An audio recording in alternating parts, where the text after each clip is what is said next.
Hey everyone, and welcome to the channel. My name is Ash, and today I'm taking a look at EvilUP on Xbox.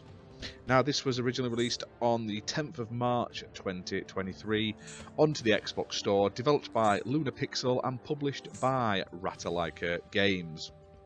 Now, this game is a sort of roguelike RPG style game where you will basically fight through a variety of different areas, killing monsters, exploring labyrinths, and basically building up your character's stats and abilities. Now, the game features a whole host of content. So it has 9 different playable characters. You start off with, I believe it's 4, and you slowly unlock more as you play. There's 6 different locations to work through with about 15 hours of gameplay. There's random generation of the dungeons, there's a crafting system to create powerful items, and there's loads of different items that you can pick up during your sort of runs, your adventures, to sort of help you out basically. Now, the game sees you basically on a sort of, I want to say like a board style mechanic where you move left, right, up and down around a variety of environments. These environments are filled with enemies, stores, traps, environmental hazards, chests, and you basically have to get to the end of each of the areas through the teleporter and then to the next zone and onwards basically. Now, all of the enemies have flags showing the amount of health they've got, so you know how much you're going to have to deal damage to them.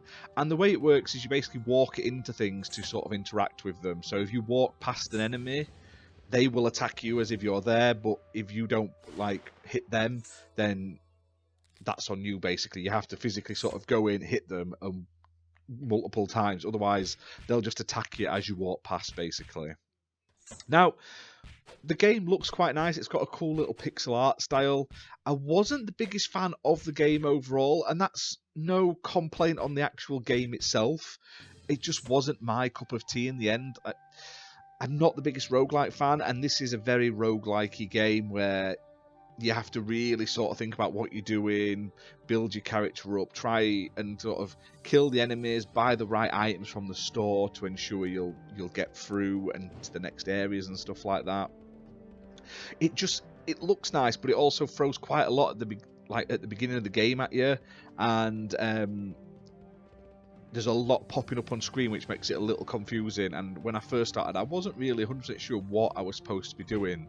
But the core game loop isn't bad. I like it. It's a different take on the roguelike genre, especially like the tile-based movement and stuff like that. Definitely feels like an old school sort of dungeon crawler game you play back on like the Atari and stuff like that. It has that sort of feel to it. Now, the game looks cool. Like I say, it's got a great looking sort of style to it. There's a good variety of different characters, each with their own abilities. One thing it doesn't tell you is you have to equip all your items when you start a game. My first couple of runs I was running through and I'm not doing much here, because all your items are in your inventory and you have to equip them, like your weapons and your health potions and stuff like that, straight away. So just bear that in mind if you are coming into the game. Now, the environments are all different as well, and there are more to unlock later on as you progress. There's a good variety of enemies which I liked, and it's a very, very easy 1000 game score. So you can get the full 1000G within about 15 minutes without any skill necessary. As long as you can sort of use a controller and go up, down, left and right, you can get that 1000 game score, because the majority of them, you don't have to finish any of the levels, you just have to sort of kill so many enemies, open so many chests and buy stuff in the shop basically, and it can be sort of accumulative. You don't have to do it all in one run, so you can go like, oh, I've killed 10 enemies this game, I'll kill 10 in the next one, etc., and it all adds up. So really great for achievement hunters. Now, the game's priced at $5.99, playable on Xbox One and Xbox Series X and S. It's also optimised for Xbox Series X and S and supporting smart delivery. And it's also coming to Switch and PS4 and PS5 as well, so you can pick it up there. This is a one-player game. This feels like a game that would really benefit from having like a second player as well, but overall, it's not the worst game I have ever played. It's quite fun, but it's one that you'll probably get the achievements on and not get much further. But other than that, that is that for this video, guys. Hope it's helpful. Hope, like I say, looking at the sort of footage, it gives you an idea of what it's all about.